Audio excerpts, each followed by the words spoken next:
I'm Sarah Fergani with KENS 5 News now on this Tuesday, April 11th. A sad update on a domestic violence situation. A mother and two toddlers were shot, and now we have learned one person has died. This happened Monday night at a home on Robin Hood Place, north of the Alamo Heights area. Police say they found a 28-year-old woman believed to be the children's mom shot on the sidewalk. Two children ages 1 and 2 were also shot. All three victims were in surgery late Monday night, but the medical examiner now confirmed one of them has passed away.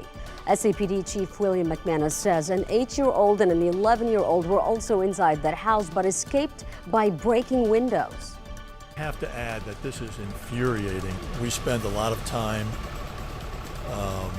and resources to try to prevent these things from happening. We have all kinds of folks within the police department working on domestic violence prevention and trying to assess the danger that potential victims may face.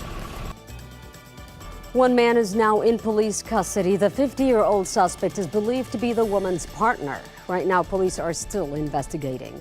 If you're a victim of domestic violence or know someone who needs help, call the National Domestic Violence Hotline at 1-800-799-7233.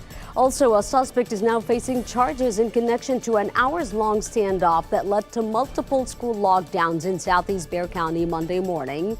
It happened near East Central High School at a home on New Sulphur Springs. Deputies say they found a 29-year-old woman who said she was assaulted by Marlon Avitiarreas. She told him that he was still inside the home, along with a 9-year-old and a 12-year-old. Deputies say Avitiarreas surrendered after a 5-hour-long negotiation. Meanwhile, the standoff caused nearby East Central ISD schools to lock down. Avitiarreas now faces an assault strangulation charge, but more charges could be added. A San Antonio man is officially exonerated 3 decades after being convicted for a crime he did not commit. In 1991, Melvin Quinney was convicted of indecency with a child and was sentenced to 20 years in prison. He was released in 1999, but had to register as a sex offender. Quinney was accused during a period in the U.S. known as the Satanic Panic. It was a time when baseless accusations were made about satanic cults committing mass abuse. But 2 years ago, his accuser, his own son, recanted his story. A round of applause could be heard as Quinney was officially exonerated. My children, they were the real victims. My 4 children were the real victims in this whole fiasco. Quinney's exoneration was part of the Innocence Project of Texas and the DA's Conviction Integrity Unit. Several bills are being pushed to become new laws this legislative session, including House Bill 362, which involves fentanyl test strips. That bill is now one step closer to becoming law after the House overwhelmingly passed a proposal that allows for the manufacturing and distribution of the testing strips. The fentanyl test strips are a form of drug testing technology that can detect the presence of fentanyl in other drug samples. Currently, they're classified as drug paraphernalia, and possession is a Class C misdemeanor. Later this week, lawmakers will take a step to ban race-based hair discrimination like braids, locks, and afros. The Texas House will hear the Crown Act tomorrow. If it passes the House, it goes to the state Senate, where it has to pass before Governor Abbott can sign it into law. At least 20 states, along with several Texas cities and counties, have passed Crown laws.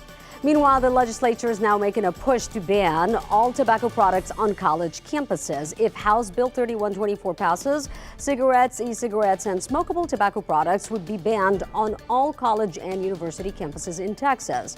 Texas has already banned the sale of tobacco and vapor products to anyone under 21.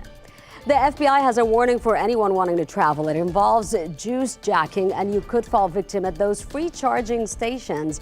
The FBI office in Denver tweeted that bad actors have figured out how to use the ports to put malware and monitoring software on people's cell phones and other devices.